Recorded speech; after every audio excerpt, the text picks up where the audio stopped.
Hi guys, ఎలా ఉన్నారు? మరో ఇంట్రెస్టింగ్ వీడియోతో మళ్ళీ మీ ముందుకు వచ్చాను. ఈ వీడియో చివరి వరకు చూసి నచ్చితే ఒక లైక్ వేసుకోండి. ఓకే, ఇక వీడియో స్టార్ట్ చేద్దాం. ఆడలేక పాత గజ్జెలంటే ఎలా అని అడుగుతున్నారు మన ట్రేడ్ పండితులు.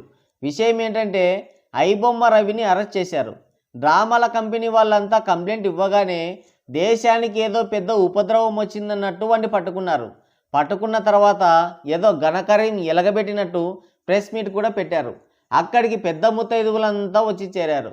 జనాల దగ్గర ముక్కుపిండి వసూలు చేస్తూ ఏదో సంగచేవ చేస్తున్నట్లు బిల్డప్ ఇస్తుంటారు వీళ్ళు.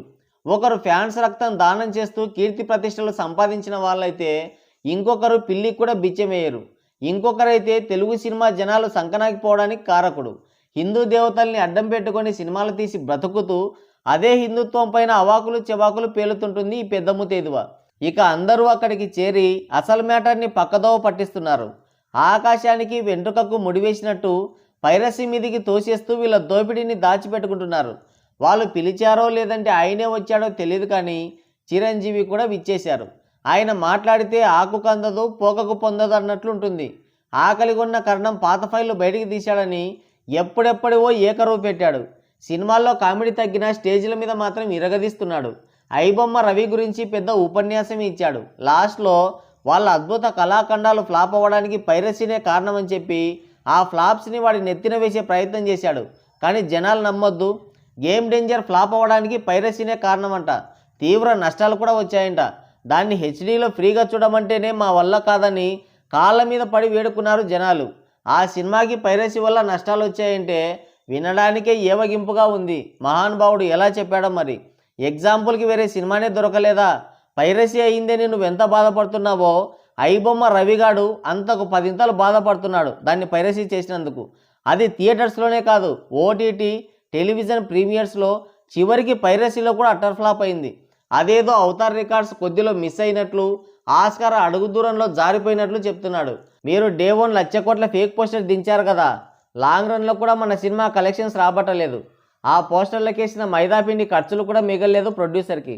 అసలు ఈ సినిమా పైరసీలో చూసిన ఎరుపుగాడు ఎవడో వాడి అడ్రస్ కనుక్కోండి, ఉన్నాడో పోయాడో. ఏదేమైనా మీకు అనుకూలంగా మాట్లాడుకోవడంలో మీకంటే దిట్ట ఇంకెవరు ఉండరు. సైలెంట్గా ఫ్లాప్ని పైరసీ మీదకి తోసేస్తున్నాడు. అది ఫ్లాప్ అయింది కాబట్టి దిల్రాజు గేమ్ చేంజర్, హిట్ అయి ఉంటే రామ్ చరణ్ మొగధీరా అనేవాడు. ఏం తెలివి సార్, పాకిస్తాన్లో పుట్టుంటే ఈ పాటికి ట్రైన్ మినిస్టర్ అయి ఉండేవాళ్ళు మీరు. హిట్ అయితే క్రెడిట్ ఎత్తేయడం, ఫ్లాప్ అయితే ఎవడో ఒకటి మీదకి తోసేయడం. సరే, దీనికంటే పైరసీ వల్ల ఆస్కార్ మిస్ అయింది. మరి అఖండ, పుష్ప 2, దేవరా, కల్కి ఈ సినిమాలన్నీ ఎలా హిట్ అయ్యాయి చెప్పు చూద్దాం. పుష్ప 2 టైంలో మీ ఫ్యాన్స్ చేసిన రచ్చ అంతా ఇంతా కాదు. బ్యాన్ చేస్తామన్నారు, ఫ్లాప్ అని ప్రచారం చేశారు, పైరసీని కూడా ఎంకరేజ్ చేశారు. ఐబొమ్మలోనే కాదు, యూట్యూబ్లో కూడా హెచ్డి ప్రింట్ పెట్టారు. మరి అప్పుడు ఇలాగే గుండెలు బాదుకోలేదే, ఎందుకంటారు? మరి అన్నీ చేసినా కూడా ఆ సినిమా హిట్ అయింది కదా. నువ్వు ఏదైతే పైరసీ అంటున్నావో ఆ పైరసీని హెచ్డీలో పెట్టారు, అయినా సరే ఆ సినిమా హిట్ అయింది. తర్వాత బాలకృష్ణ అఖండ సినిమా కరోనా టైంలో రిలీజ్ అయింది. సినిమాలు రిలీజ్ చేయడానికే భయపడుతున్న టైం అది. అలాంటిది సినిమాని రిలీజ్ చేసి బ్లాక్ బస్టర్ చేశాడు బాలకృష్ణ. ఇంకోటి, తక్కువ టికెట్ రేట్లు పెంచి జనాలని దోచుకోవడానికి పర్మిషన్ ఇవ్వమని కాళ్ళ నొప్పులు వచ్చేలాగా నువ్వు ఇంకొంతమంది పెద్ద ముత్తైదువులంతా కలిసి జగన్మామయ్య దగ్గరికి తిరుగుతుంటే ఐ డోంట్ కేర్ అని అదే 50-100 రూపాయల టికెట్ రేట్లకి బాలయ్య తన సినిమాని రిలీజ్ చేశాడు. దాన్ని కూడా పైరసీ చేశారు ఐబొమ్మ వాళ్ళు. అయినా సరే ఆ సినిమా హిట్ అయిందే. ఎలా? నీ లెక్క ప్రకారం హిట్ అవ్వకూడదు కదా, మరి అదెందుకు హిట్ అయింది? ఇక్కడ పైరసీ కాదా అసలు ప్రాబ్లం, కంటెంటు, టికెట్ రేట్లు. మీరు రొట్ట సినిమాలన్నీ తీసి 2-3 రోజుల్లోనే అంతా గోసిలో వేసుకోవాలని టికెట్ రేట్లు పెంచితే ఎవడు దేకడు. రిజల్ట్ ఇలాగే ఉంటుంది. దేవరా, కల్కి సినిమాలకి పైరసీ జరిగింది, అవి 2 హిట్ అవ్వలేదా? ఇంకోటి, చిన్న హీరో తేజ సజ్జ మిరాయి సినిమాకి నార్మల్ టికెట్ రేట్లు పెట్టి బ్లాక్ బస్టర్ కొట్టాడు.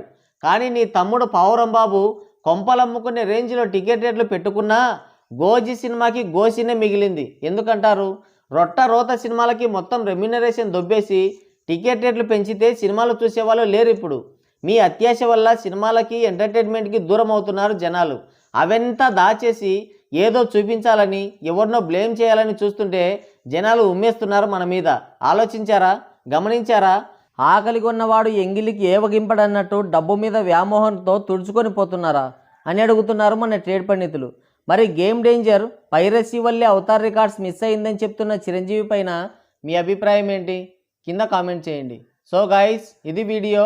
మరోసారి మరో ఇంట్రెస్టింగ్ వీడియోతో మళ్ళీ కలుద్దాం. Thank you, take care, bye bye.